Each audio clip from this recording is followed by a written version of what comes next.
व्याख्या मुद्रां करसरसिजै पुस्तकं शङ्खचक्रे बिभ्रद्भिन्न स्फटिकरुचिरे पुण्डरीके निषण्णः अम्लानश्रीरमृतविशदैरंशुभिः प्लावयन्माम् आविर्भूयादनघमहिमा मानसे वागधीशः। कृष्णाय वासुदेवाय हरये परमात्मने प्रणतक्लेशनाशाय गोविन्दाय नमो नमः। संस्कृतशौर्यम् इति आमुखपटले सम्बद्धाः समे विद्वांसः समेऽपि जिज्ञासवः छात्राः सुहृदयाः सज्जनाः एतस्य संस्कृतशौर्यम् इति आमुखपटलस्य संस्थापकः प्रबन्धकश्च डॉक्टर राजकुमारः समेषां स्वागतं वर्तते तस्मिन् महाभाष्यव्याख्याने। आचार्याः समेऽपि मान्याः जनाः साम्प्रतं महाभाष्यस्य षष्ठाध्यायस्य चतुर्थपादस्य विचारः प्रचलति। अद्य जनसनखनां संझलोः अथ च सनः इक्तिचि लोपश्चान्यतरस्याम् इति सूत्रद्वयस्य व्याख्यानं जायमानं वर्तते। पूर्वं वयं जनसनखनां संझलोः इति सूत्रविषये काशिकादृष्ट्या विचारं कुर्मः। तत्र काशिकाकारः तस्मिन् विषये वदति यत् झलि अत्र एकं तत्र एक विषये अत्र विचारः करणीयः भवति यत् एतस्मिन् सूत्रे तावत् अनुदात्तोपदेशवनत्वनो नासिकलोपो झलि किंगिति इति सूत्रात् झलि इति पदं किंगिति इति पदं च अनुवर्तेते। अतएव अत्र लिखितं झलि किंगिति इति च अनुवर्तते। जन सन खन इति एते धातवः वर्तन्ते। इत्येतेषाम् अङ्गानां झलादौ सनि परे झलादौ किंगिति च परे झलादौ कितिगित झलादौ प्रत्यये परतः इत्येवं रूपेण एतस्य अर्थः भवति। अर्थात् झलादौ सनि झलादौ कितिगित प्रत्यये परे आकार इत्यादेशः भवति। सामान्य रूपेण जनधातोः सनधातोः खनधातोः आकारान्तादेशः भवति। झलादौ सनि झलादौ कितिगित प्रत्यये च परे। यथा अत्र एतस्य यानि उदाहरणानि तानि एवं भूतानि। यथा एतेभ्यः धातुभ्यः यदा तप् प्रत्ययः भवति तवतु प्रत्ययश्च भवति। तीन प्रत्ययः भवति। अत्र तव प्रत्ययः तवतु प्रत्ययः तीन प्रत्यय ते सर्वे प्रत्ययाः तत्र कितः सन्ति। अपि च सर्वे झलादयः सन्ति। अतः अत्र त प्रत्यय परे तवत् प्रत्यय परे तीन प्रत्यय परे अत्र किं भवति जन धातोः सन धातोः खन धातोः अत्र अनेन सूत्रेण नकारस्य स्थाने आत्वे सवर्ण दीर्घे च कृते सति जातः जातवान् सातः सातवान् खातः खातवान् एवं तीन प्रत्यय जातिः सातिः खातिः इत्येवं प्रयोगाः भवन्ति। सन इत्यस्य विषये सन इत्यस्मात् सन प्रत्ययः भवति। सन धातुः सन प्रत्ययः तो सन सन सिसन इति भवति। सिसन अत्र सी घटकः यः द्वितीय सी घटकः अभ्यासात् सी इत्यस्मात् परस्य तत्र सिसन इति स घटकः आकारः सकारः तस्य षत्वं भवति आदेशावयवत्वात्। तेन सी सन स इति भवति द्वितीयाभ्यासाधिकारी सति। अत्र झलादौ सनि परे अत्र सनस् नकारस्य स्थाने आत्वे सवर्ण दीर्घे च कृते सति सिसास इति भवति। सिसास अनन्तरं धातु संज्ञायां जातायां लट् इत्यपि शप् च कृते सिशासति इति रूपं भवति इत्येवं तस्य उदाहरणम् अत्र दत्तं वर्तते। अत्र प्रश्नः भवति झलग्रहणं सन् विशेषणार्थं किमर्थम् अनुवर्त्यते। सन् विशेषणार्थम अत्र जलग्रहणम वर्तते, तस्य का आवश्यकता है। सन् प्रत्यस्तु स्वयमेव झलादिः भवति, तर्हि अत्र झलादौ सनि इति विशेषणदानस्य का आवश्यकता। तदा उच्यते एवं भूताः अपि प्रयोगाः वर्तन्ते यत्र तथा भवितुमर्हति। यथा अत्र सन धातुः वर्तते, जन धातुः वर्तते, खन धातुः वर्तते, इति सर्वेपि धातवः वर्तन्ते। अत्र किं भवति,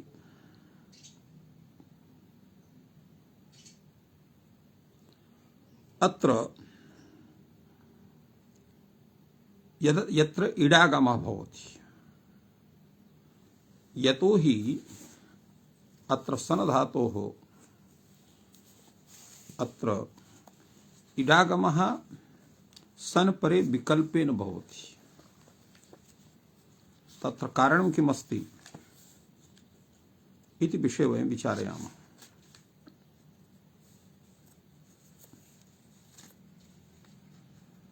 तत्र हि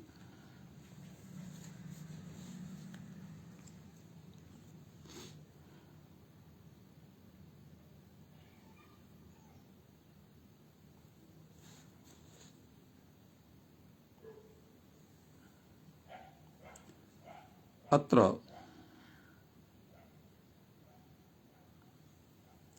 सूत्रं वर्तते सनिवन्तर्ध भ्रश्च दम्भु स्वी श्री यूर्णु भर ज्ञपि सनाम।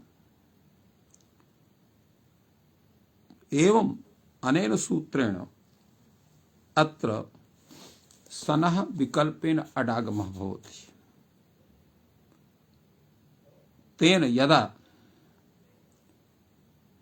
एभ्यः धातुभ्यः इडागमः यदा भवति तदा किं स्यात्, तत्र झलादित्वं न स्यात्। चेत् एवम् अर्थः क्रियते जनसनखन इत्येतेषाम् अंगानां सनि झलादौ किति किति प्रत्यये परे आत्वं भवति, आकारान्तादेशः भवति, तर्हि अत्र जिजन स सिसन स चिखन स इत्यवस्थायां इडागमे सति जिजन ई स शीर्षण इति स चिखन ई स अत्र यत्र इडागमः तत्रापि जनसन खनाम आकारान्तादेशस्य तन्न भवेत् इति कृत्वा अत्र झलादौ सन् इत्युक्तं वर्तते। अतएव अत्र काशिकाकारः वदति इह मा भूत जिजनि शति सिसानि खति चिखानि शति सनोतेः सन्ति वर्ध्र इति पक्षे इडागमः। तदा एवं प्रश्नः भवति तदिह सनोत्यर्थमेव संग्रहणम्। अत्र झलादौ किति सनोतेः प्रतिषेधात् आत्मनासिकलोपं बाधते। अत्र सनोत्यर्थमेव अत्र संग्रहणं कृतं वर्तते। अत्र झलादौ किति किति सनोतेः विप्रतिषेधात् आत्मनासिकलोपं च बाधते। आत्मं जनसनखां स झलो इति सूत्रेण प्राप्तं वर्तते। अथ च नासिकलोपः अनुदात्तोपदेश इत्यादि सूत्रेण प्राप्तः, तत्सर्वं प्रबाध्य अत्र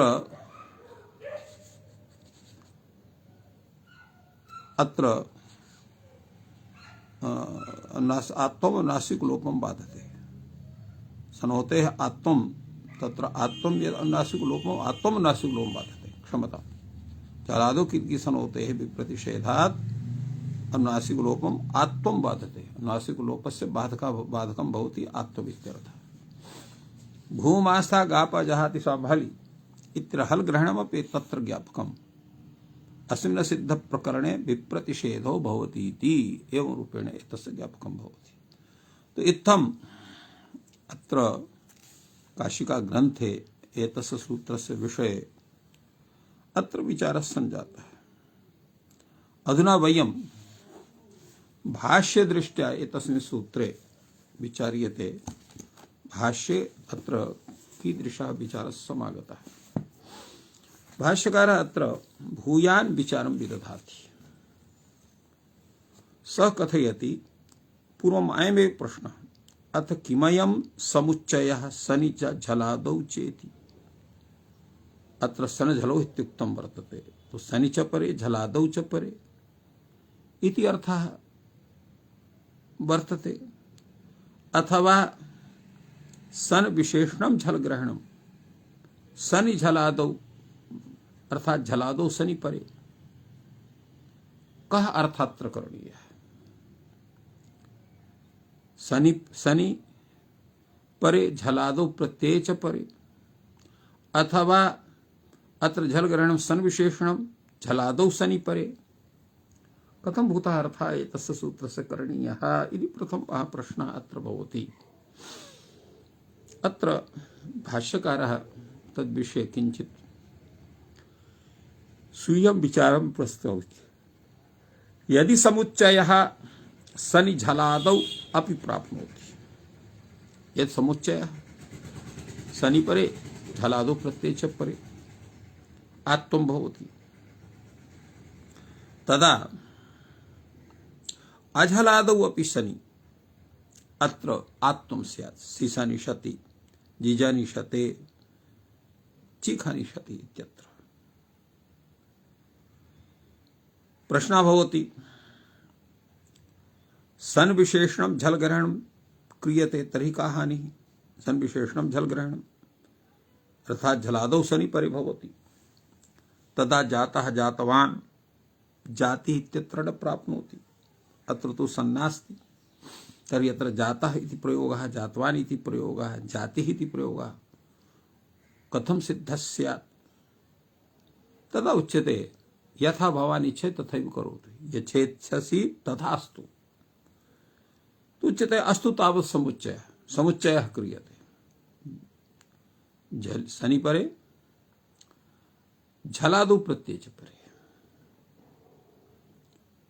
तदा भवति प्रश्नः भवति भवान् अधुनैव उक्तवान् यत् सनि झलादौ अपि प्राप्नोति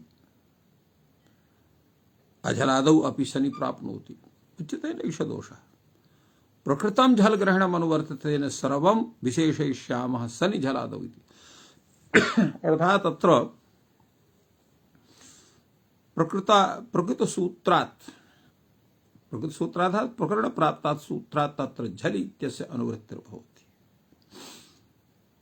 तेन झलादौ सनि परे इति अर्थः भवति। सन झलादौ इति प्रकृतं झलग्रहण तेन सनं विशेषयिष्यामः सनि झलादौ इति। अथवा पुनरस्तु सन विशेषणम् अत्र झलादौ सनि इत्येव भवतु। तो जाता इति कथं तदा उच्यते प्रकृतं झलि किङित्यनुवर्तते।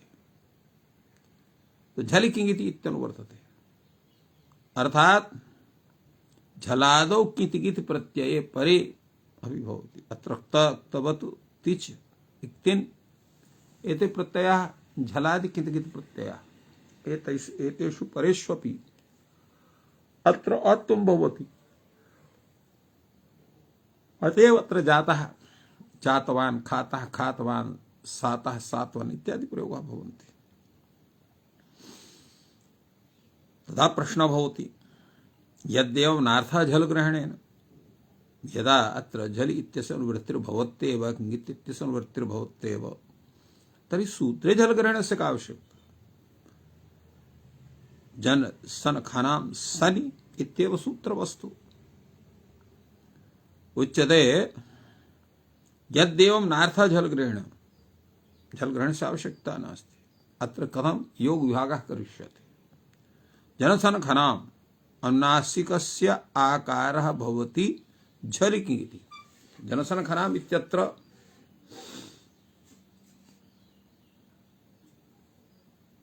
तत्र झलिकिङ् इत्यस्य अनुवृत्तिर्भवति। तेन जनसनखनाम् अनुनासिकस्य आकारः भवति। अत्र झलादिकिति प्रत्यये परे। अनन्तरम् अपरः योगः भवति सनि च इति। अर्थात् झलादौ सनि परे जनसन अनुनासिकस्य अकारः भवति। अर्थात् सनि जनसनखनाम् अनुनासिकस्य आकारः चेत् तर्हि झलि परे एव, अन्यथा न भवति। अतः एवं रूपेण अत्र झलग्रहणस्य आवश्यकता स्वान्नार्थः झलग्रहणेन इति अयं प्रश्नः। अत्र झलग्रहणस्य प्रत्याख्यानस्य समागतः। तत्र वार्तिककारः स्वीयं वार्तिकं प्रस्तौति सनोतेः अनुनासिक लोपात् आत्मं विप्रतिषेधे। सन धातोः अनुनासिक लोपात् आत्मं भवति विप्रतिषेधेन। अर्थात अनुनासिक लोपम प्रबाध्य परत्वात् प्रबाध्य अत्र आत्मं क्रियते। सनोतेः अनुनासिकस्य अवकाशः अन्ये तनोत्यादयः एते सन्ति। यत्र अनुनासिकस्य लोपः भवति। आत्मस्य अवकाशः अन्ये जनादयः जन धातुः खन धातुः अत्र तत्र आत्मस्य अवकाशः भवति। सन धातोः अनुनासिकस्य उभयोः प्राप्तिर्भवति। अनुनासिक लोपस्य प्राप्ति आत्मस्य भवति। तर्हि अनुनासिक लोपं प्रबाध्य अत्र आत्मं जायते। तेन सातः सातवान् इत्येवं प्रयोगः भवति। आत्मं भवति विप्रतिषेधेन। एवं अत्र विचारः भाष्यकारेण अत्र प्रकटितः।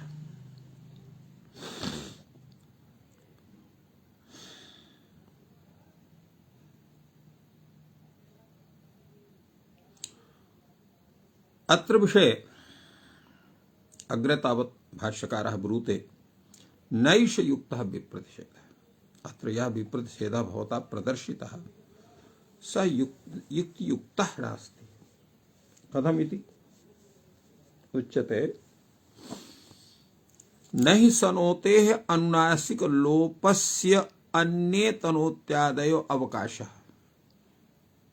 सनोतेः अनुनासिक लोपस्य अन्ये तनोत्यादयः अवकाशः न भवन्ति। कथमिति सनोतेः यः तनोत्यादिषु पाठः सः अनवकाशः।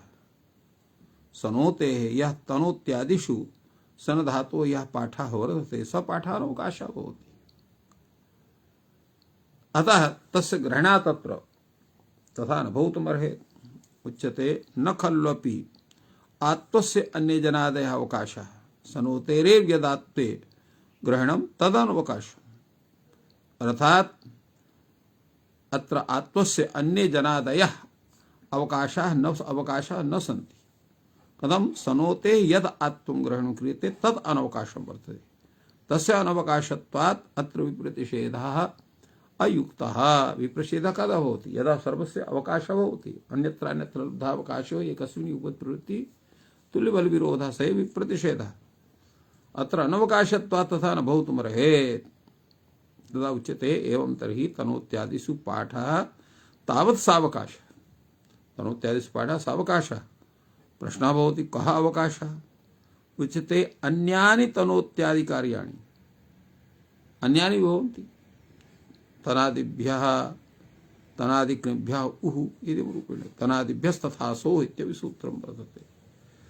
तो आत्वेपि ग्रहणं सावकाशं कः अवकाशः सनि च ये विभाषा इति उभयो अत्र सनि च इति सूत्रेण ये विभाषा इत्यनेन तत्र आत्मं भवति। तो एवं उभयोः सावकाशयोः अत्र विप्रतिषेधः भवितुमर्हति। तदा उच्यते एवमपि विप्रतिषेधः अयुक्तः। कथं पठिष्यति हि आचार्यः पूर्वत्रा सिद्धे नास्ति विप्रतिषेधः अभावादुत्तरस्य। पूर्वत्रा सिद्ध विषये विप्रतिषेधः न भवितुमर्हति। कथम् उत्तरस्य अभावात्। अतः अत्र विप्रतिषेधः कथं स्यात्।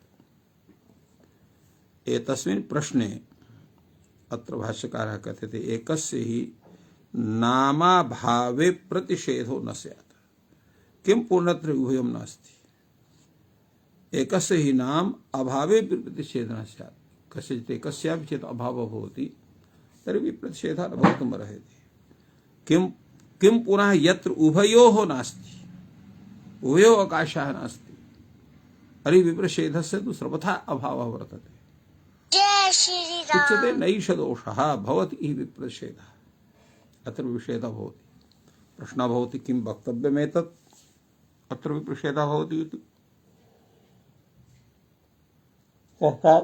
अपूर्ववचनम् अत्र करणीयं वा उच्यते किं वक्तव्यम् उच्यते नहि तर्हि कथम् अकथनेपि तस्य ज्ञानं स्यात् उच्यते कथम् अनुच्यमानं गंस्यते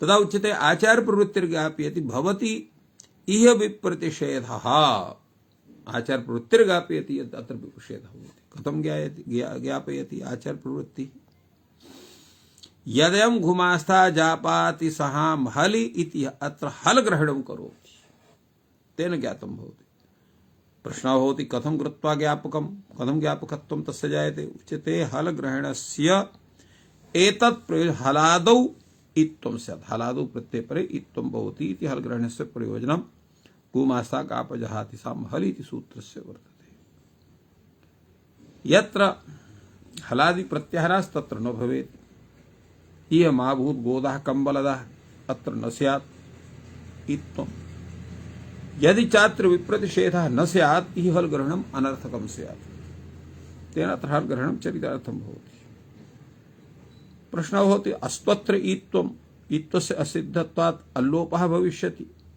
तर्हि का हानिः पूर्वम् इत्वं भवति अनन्तरम् इत्वस्य असिद्धत्वात् तत्र लोपः भविष्यति तत्र किं करणीयम् इति प्रश्नः जायते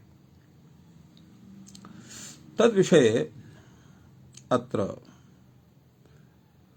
उच्यते यत् एतद् ज्ञापकमेव न भवितुमर्हति नैतदस्ति ज्ञापकं कथं व्यवस्थार्थम् एतस्यात् हलादौ इत्वं यथा स्यात् अजादौ मा भूत् व्यवस्थार्थम् एतत् वर्तते हलादौ इत्वं स्यात् हलादौ प्रत्यय परे अत्र ये धातवः सन्ति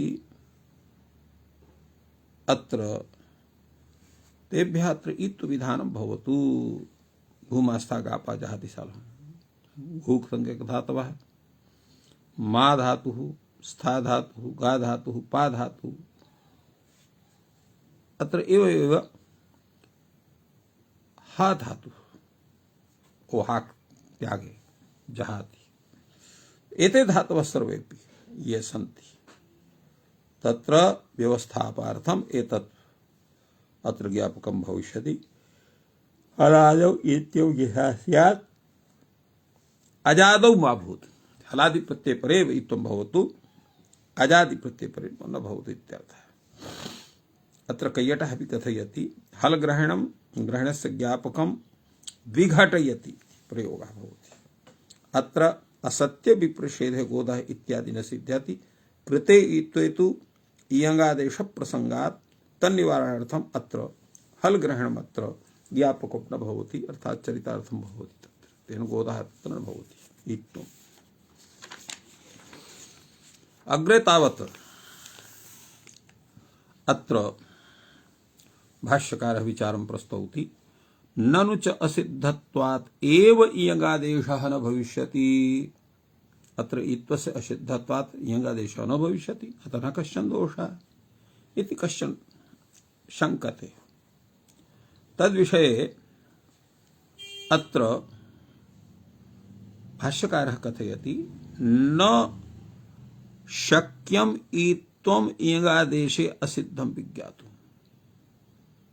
अर्थात इत्वम् इयंगादेशे असिद्धं भवति इति न विज्ञातुं शक्यते कथं कुत्र दोषः स्यात् उच्यते इह दोषः स्यात् धियौ धियः पियौ पियः अत्र धा धातोः पा धातोः अत्र इत्वं भवति एवं अत्र अत्र यथा धा धातु दधाति इति धी अत्र किप् प्रत्यय प्रत्यय लक्षणेन अत्र इत्वं भवति तस्य असिद्धये असिद्धत्वे आश्रियमाणे इयङः प्राप्तिर्न स्यात् तेन धियः इति रूपं न सिद्धेत् धिया धियौ धियः इति रस्य धीः धियौ धिया इति धियौ इति प्रयोगः धिया इति प्रयोगः एवं पीः पियौ पियः इत्येषां सिद्धिर्न स्यात् तदा उच्यते अत्र न दोषः कथं नैतत् इत्वम् अत्र इत्वमेव नास्ति किं तर्हि धी पी ध्याप्या संप्रसारणमेतत् ध्या धातु प्या धातु आभ्याम धातुभ्याम अत्र प्रत्ययः संप्रसारणाधिकारे कृतस्य धी इति पी इति भवति समानाश्रयं खल्वपि असिद्धं भवति व्याश्रयं चेत् अत्र समानाश्रयम् अत्र असिद्धं भवति अत्र तु व्याश्रयं भिन्नाश्रयं वर्तते अत्र न तद्दोषः तो एवं अत्र विचारः आगतः अग्रे अत्र उच्यते किमुच्यते अत्र उच्यते यत् अत्र कथं तत्र समानाश्रयं खलु असिद्धं भवति व्याश्रयं चैतत् प्रश्नः भवति कथं व्याश्रयम् उच्यते क्वौ इत्वं किवन्तस्य विभक्तौ इयङादेशः अर्थात् कि प्रत्यय परे इत्वं भवति कि प्रत्ययान्तस्य विभक्ति परे इयङादेशः भवति अतः अत्र भिन्नाश्रयत्वं वर्तते तदा उच्यते व्यवस्थार्थमेव तर्हि हल ग्रहणं कर्तव्यम् एवं अत्र विचारः भवति तत्र किं जायते अत्र इत्वस्य असिद्धत्वात् तत्र लोपः स्यात् न पुनः लोपस्य सिद्धत्वात् इत्वम् इति तत्र चक्रकम् अव्यवस्था प्रसज्यते अर्थात् चक्रक दोषः भवति पूर्वम् इत्वम् इत्वस्य सिद्धत्वात् लोपः पुनर्लोपस्य असिद्धत्वात् इत्वम् एवं चक्रकम् अवस्था अत्र आयाति अयं दोषः समागतः उच्यते चक्रक दोषः अपि नास्ति चक्रक प्रसंगः न हि अव्यवस्थाकारिणा शास्त्रेण भवितव्यम् यतोहि शास्त्रं व्यवस्थापकं भवति न तु व्यवस्था भंगकारी भवति शास्त्रं व्यवस्थाकारिणा शास्त्रेण भवितव्यम् कथं शास्त्रतो नाम व्यवस्था व्यवस्था शास्त्रत एव भवति तत्र इत्वस्य असिद्धत्वात् लोपः लोपेन अवस्थानं भविष्यति न खल्वपि अभी अत्र शास्त्रतो नाम व्यवस्था तत्र इत्वस्य असिद्धत्वात् लोपः इत्वस्य सिद्धत्वात् लोपः भवति लोपेन अवस्थानं भविष्यति न खल्वपि तस्मिंस्तदेव असिद्धं भवति प्रश्नः भवति तर्हि किम् असिद्धं भवति तर्हि कारणं किम् अत्र कैयटः किञ्चित् प्रतिपादयति लोपेन अवस्थानम् इति प्रतीकम् आदाय लोपेन अवस्थानं भविष्यति अथ विपरीतक्रमः कस्मान् न भवति पूर्वम् आलोपः तस्य असिद्धत्वात् इत्वम् उच्यते अस्मिन्नपि क्रमे इत्वस्य असिद्धत्वात् पुनः आलोपः भविष्यति लक्ष्य संस्कारार्थं शास्त्र प्रवृत्ते तो एवं न भवितुमर्हति किन्तु अत्र किं करणीयं जायते उच्यते आलोपे कर्तव्ये इत्वस्य असिद्धत्वं वक्तव्यम् यदा आलोपः भवति तर्हि इत्वस्य सिद्धं भवति न तु इत्वे कर्तव्ये आत्वस्य असिद्धत्वं भवति अस्मिन् इदम् असिद्धम् इति भेद निबन्धनत्वात् विषय विषयी भावस्य ततश्च अल्लोपः भविष्यति न तु पुनः इत्थम् इति ज्ञापकेन अत्र हल ग्रहणं कृतं वर्तते इत्थम् अत्र विचारितवान् भाष्यकारः अग्रे तावत् भाष्यग्रन्थः वर्तते व्यवस्थार्थमेव तर्हि हलग्रहणं हलादौ इत्थं यथा स्यात् अजादौ मा भूत् इति करणीयम्। व्यवस्थार्थमेव तर्हि हलग्रहणं कर्तव्यं हलादौ इत्थं भवति अजादौ न भवति। अर्थात हलादौ प्रत्ययपरे इत्थं भवति अजादौ प्रत्ययपरे इत्थं न भवति। कुत एतत् इत्थस्य असिद्धत्वात् आलोपः लोपेन अवस्थानं भविष्यति नहि पुनः लोपस्य असिद्धत्वात् इत्थम् इत्थेन व्यवस्थानं स्यात् तदेव खल्वपि तस्मिन् असिद्धं भवति। कथम् अत्र यतो हि आचार्यः अत्र पठन्ति किं पठन्ति आचार्यः चीणो लुकित ग्रहणानर्थक्यं संघातस्य अप्रत्ययत्वात् एवं उक्तं वर्तते। अत्र एतद्विषये अत्र एवं विचारणीयमस्ति। यदा उक्तम् अत्र व्यवस्थार्थं हल ग्रहणं वर्तते हलादौ इत्थं यथा स्यात् अजादौ न भवेत् यतो हि इत्थस्य असिद्धत्वात् अत्र लोपस्य प्राप्तिः लोपेन अवस्थानं भविष्यति न पुनः लोपस्य सिद्धत्वात् इत्थम् इत्थेन व्यवस्थानं स्यात् तदैव उच्यते तदेव खल्वपि तस्मिन् असिद्धं भविष्यति तेषां परिभाषा अपि असिद्धा भविष्यति इति लिखन्ति। तदा उच्यते तदेव खल्वपि तस्मिन् असिद्धं भवति। तदेव नाम व्यक्ति पदार्थ पक्षे लक्ष्य लक्षण भेदात् विषय विषय विभागोपपत्तौ ईत्वशास्त्रम् ईत्वशास्त्रे एव असिद्धं भवति इति तात्पर्यम्। कथं पठिष्यति हि आचार्यः चीणो लुकित ग्रहणम् अनर्थक्यं संघात प्रत्यय संघातस्य अप्रत्ययत्वात् चीणो लुकित ग्रहणस्य अनर्थक्यं भवति। कथं समूहस्य अप्रत्यय समूह प्रत्यय न भवति तलोपस्य च असिद्धत्वात् इति चीणो लुक्येव असिद्धो भवति एवं रूपेण अत्र आगतः विचारः। तदा अत्र उच्यते एवं तर्हि यदि व्यवस्थार्थम् एतत् स्यात् नैव अयं हल ग्रहणं कुर्वीत अविशेषेण अयम् इत्थम् उक्त्वा तस्य अजादौ आलोपम् अपवादं विदधीत। अर्थात अविशेषेण इत्थं कथित्वा तस्य अजादौ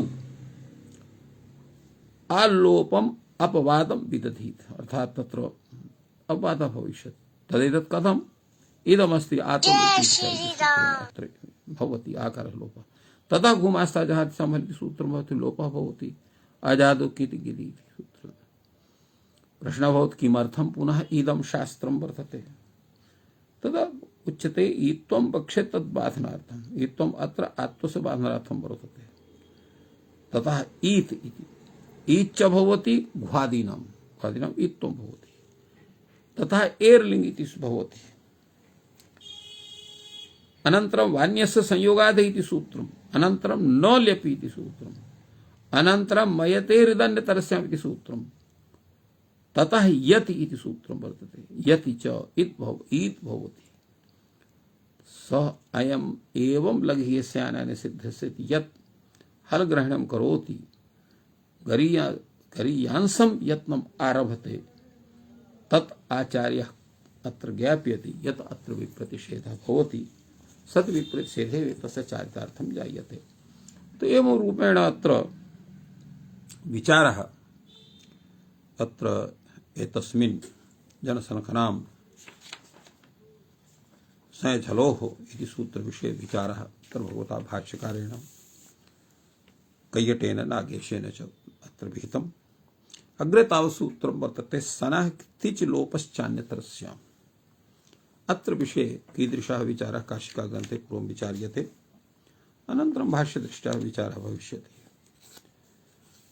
अत्र काशिकाकारः कथयति एतस्मिन् सूत्रविषये यत् सनधातोः अंगस्य आकारादेशः भवति लोपश्च विकल्पेन भवति इक्तिचि प्रत्यये परे। अत्र अतएव रूपत्रयं यदा आकारादेशः भवति तर्हि सातिः इति रूपं भवति इक्तिचि प्रत्यये परे। यदा लोपः न भवति आत्मं न भवति तदा सन्ति इति भवति। यदा च अत्र लोपः भवति तदा सतिः इति रूपं जायते। अर्थात् सन धातोः अंगस्य इति प्रत्यये परे आकारादेशः भवति। एकदा तत्र लोपः भवति, लोपश्चान्तरस्य नकारस्य लोपः भवति अन्त्यस्य। यदा लोपः तदा सतिः, यदा आत्वं तदा सातिः, यदा न आत्वं न च लोपः तदा सन्तिः इति रूपं जायते। तर्हि अन्यत्रस्यां ग्रहणं किमर्थं कृतम्? अन्यत्रस्यां ग्रहणं विस्पष्टार्थं, स्पष्टार्थनां विशेषेण स्पष्टार्थं। तो ये संबद्धम ही विभाषा ग्रहणम इह निवृत्तम इत्याशंकेत। ये संबद्धम ही विभाषा ग्रहणम इह निवृत्तम इत्याशंकेत संकेत एतदर्थम अत्र कृतं वर्तते। तिथम काशिक ग्रंथे सूत्रमिदं व्याख्यातम्। अधुना वयं भाष्य दृष्ट्या विचारं कुर्मः। सनः इक्तिच लोपश्चान्यतरस्याम् इति सूत्र विषये भाष्यकारः अन्यतरस्याम् इति पदस्य ग्रहणस्य विषये स्वीयं वदति। सः कथयति इह अन्यतरस्यां ग्रहणं शक्यम् अकर्तुम्, अर्थात् न कर्तुं शक्यम्। कथं? सनः इक्तिच लोपस्य आत्वं च विभाषा। सनः इक्तिचि प्रत्यये परे लोपः अपि भवति, आत्वं च भवति विकल्पेन।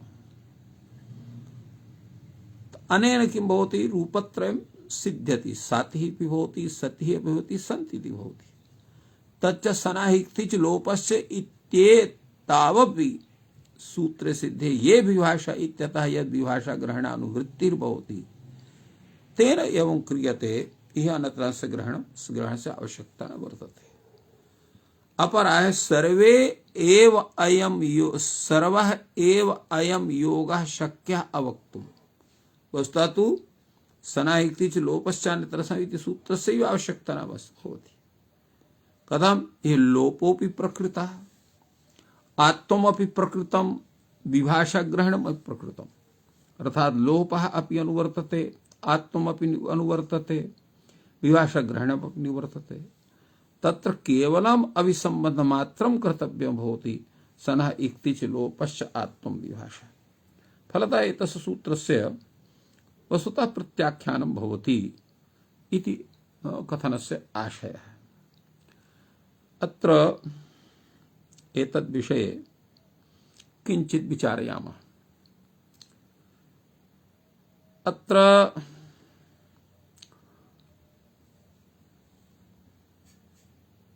एतद् विषये पूर्वं विचारयामः। कैयटः किं कथयति, नागेशः किं कथयति, अनन्तरं स्वीयं विचारं प्रस्तुमः। अत्र कैयटः कथयति सनः इक्तिच इत्येव लोपस्य प्रकरणासिद्धत्वात् लोपस्य इत्यपि न वक्तव्यम् इत्यर्थः। बहूनां पदानां प्रत्याख्यानाय सर्व एव अम् योगः इत्युच्यते।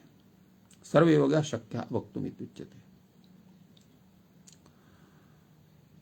अत्र एवं विचारः, अर्थात् प्रत्याख्यान विषये कैयटस्यापि स्वीकृतिः वर्तते। अत्र पश्यामस्तावत् वयं नागेशग्रन्थं, नागेशः किं कथयति उद्यते। नागेशः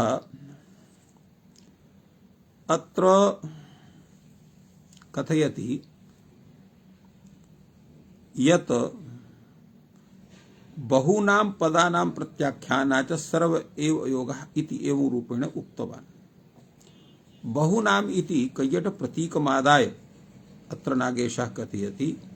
तथा च सर्वशब्दः अवयव बहुत्वपरः सर्वः पटः दग्धः इतिवत् एवञ्च बहुअवयवोऽयं योगः न कार्यः किन्तु स्वल्पावयवः इत्यर्थो बोध्यः इति अत्र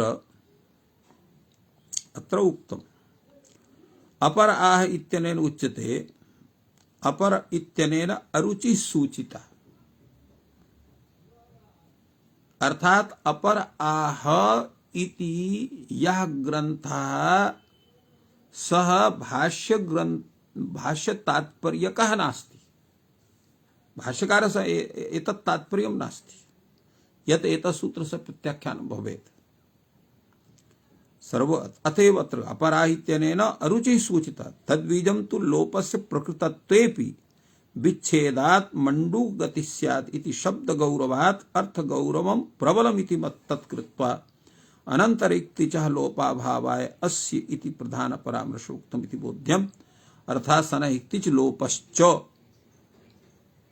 इत्येव अत्र करणीयम्, अन्यतरस्याम् इत्यस्य आवश्यकता नास्ति। यतो हि पूर्वसूत्रात् विभाषा इत्यस्य अनुवृत्ते सत्त्वात् इति करणीयम्। फलतः केवलम् अन्यतरस्यां ग्रहणम् इत्यस्यापि प्रत्याख्यानं भवति। ये विभाषा इत्यस्मात् विभाषा इत्यस्य अनुवृत्ते सत्त्वात् अन्यतरस्य ग्रहणं भवति इति तात्पर्यम् आयाति। अतएव अत्र उच्यते यतो हि अत्र शब्दगौरवापेक्षा ज्ञानगौरवं नास्ति इति न वक्तुं शक्यते। अनन्तरिक्तिचः लोपाभावाय अस्य इति प्रधान परामर्शकम् उक्तम् इति बोध्यम्। फलतः अत्र किं करणीयम्? अत्र वस्तुतः अन्यतरस्यां ग्रहणं यद् वर्तते तदव्यवस्थित विभाषाश्रयणा एव अत्र अन्यतरस्यां वर्तते।